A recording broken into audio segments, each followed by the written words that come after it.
Mag-testing. Negative, positive. Ito mga tol, mag-testing tayo na diode sa alternator na to mga tol. Itong alternator mga tol sa Nissan Patrol to mga tol.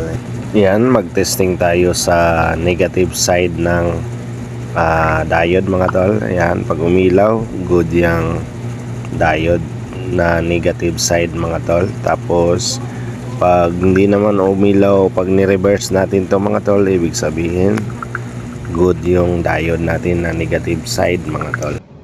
Good siya sa forward mga tol. Ngayon i-reverse naman natin. And i-reverse naman natin mga tol yung positive, yung clamp ng test lamp natin mga tol, ilagay natin sa positive.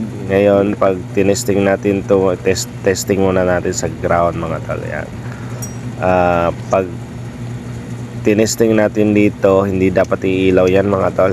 Yan o, sa terminal yan ng stator mga tol. Tatlong terminal yan mga tol, o minsan 4 mga tol.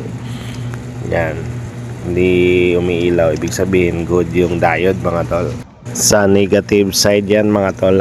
Ngayon i-testing naman natin yung positive side mga tol. Nakikita nitong tinuro ko mga tol, ito yung positive na terminal sa alternator mga tol. Steady pa rin yung test lamp natin. Ang positive clamp natin mga tol, dapat umilaw. Yan, iilaw yan sa mga terminal yan mga tol. Ayan, nasa positive terminal yan mga tol, hindi naka ground yan.